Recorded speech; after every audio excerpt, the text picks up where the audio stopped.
সুপ্রিয় দর্শক আসসালামু আলাইকুম। আজকে আমি আপনাদের মাঝে শেয়ার করব ডিম আলুর ঝোল রেসিপি। আমি বাসায় যেভাবে ডিম আলুর ঝোল রান্না করি সেই রেসিপিটি আপনাদের মাঝে শেয়ার করব।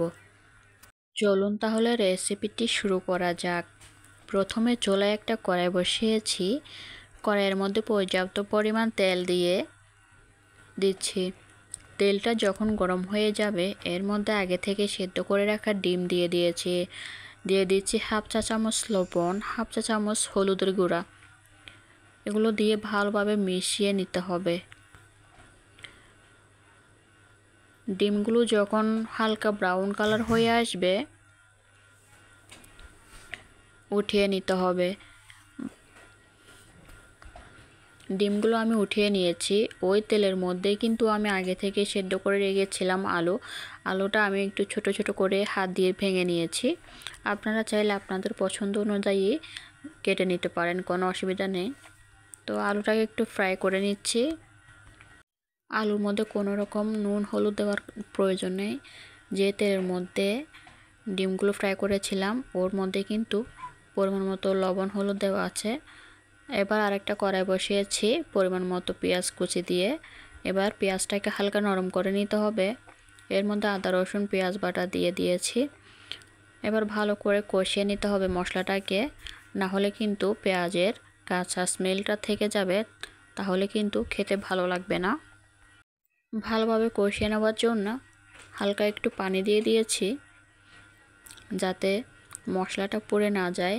হাফ চা চামচ লবণ, হাফ চা চামচ হলুদের গুঁড়া, হাফ চা চামচ জিরার গুঁড়া, 1 চা চামচ মরিচের গুঁড়া দিয়ে আবারও ভালো করে কষিয়ে নিচ্ছি। মশলাটা যত ভালো কষাবেন তত ভালো কিন্তু ডিম আলুর ঝোলটা খেতে দারুণ হবে। এবার দিয়ে দিয়েছি কাঁচামরিচ কুচি, দিয়ে দিয়েছি 2টা পাকা টমেটো। আমি একটু বড় সাইজ করে রেখেছি, আপনারা চাইলে আরেকটু ছোট বড় করে নিতে পারেন। এবার টমেটো দিয়েও কিন্তু ভালোভাবে কষিয়ে নিতে হবে যতক্ষণ না টমেটোটা হালকা একটু নরম হয়ে আসে। ভালোভাবে কষানো হয়ে গেলে এর মধ্যে আগে থেকে সেদ্ধ করে রাখা ফ্রাই করে রেখেছিলাম সেই আলুটাই দিয়ে দিচ্ছি। আলুটা দিয়ে ভালোভাবে কষিয়ে নিতে হবে। খুব ভালো করে মিশিয়ে কষিয়ে নিতে হবে।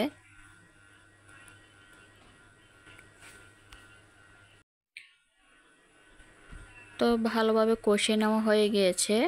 এবার একটু করে পানি দিয়ে আবারও 5 মিনিট কষিয়ে নিব। এই যে আমার আলুটা ভালো করে কষিয়ে নেওয়া হয়ে গিয়েছে। এর মধ্যে এবার দিয়ে দিচ্ছি ভেজে রাখা ডিমগুলো। ডিমটাও দিয়ে কিন্তু ভালোভাবে কষিয়ে নিতে হবে।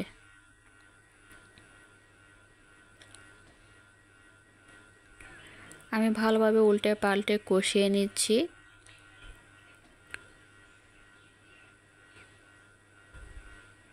এবার দিয়ে দিচ্ছি পরিমাণ মতো ঝোলের জন্য পানি।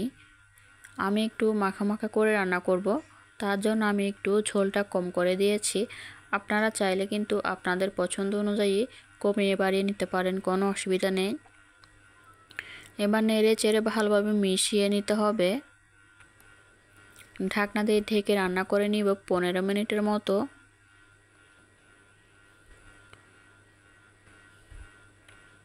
ঢাকনাটা উঠিয়ে আবারও ভালোভাবে মিশিয়ে নিচ্ছি। ঢাকনাটা উঠিয়ে ভালোভাবে মিশিয়ে নিচ্ছি। তো বন্ধুরা, আমার রেসিপিটি কেমন হয়েছে কমেন্টের মাধ্যমে জানাবেন। রেসিপিটি যদি ভালো লেগে থাকে চ্যানেলটি সাবস্ক্রাইব করে পাশে থেকে যেতে পারেন। পাশে থাকা বেল আইকনটি প্রেস করে রাখতে পারেন নতুন কোনো ভিডিও আপলোড করার সাথে সাথে সবার আগে পাওয়ার জন্য। আসসালামু আলাইকুম, আল্লাহ হাফেজ।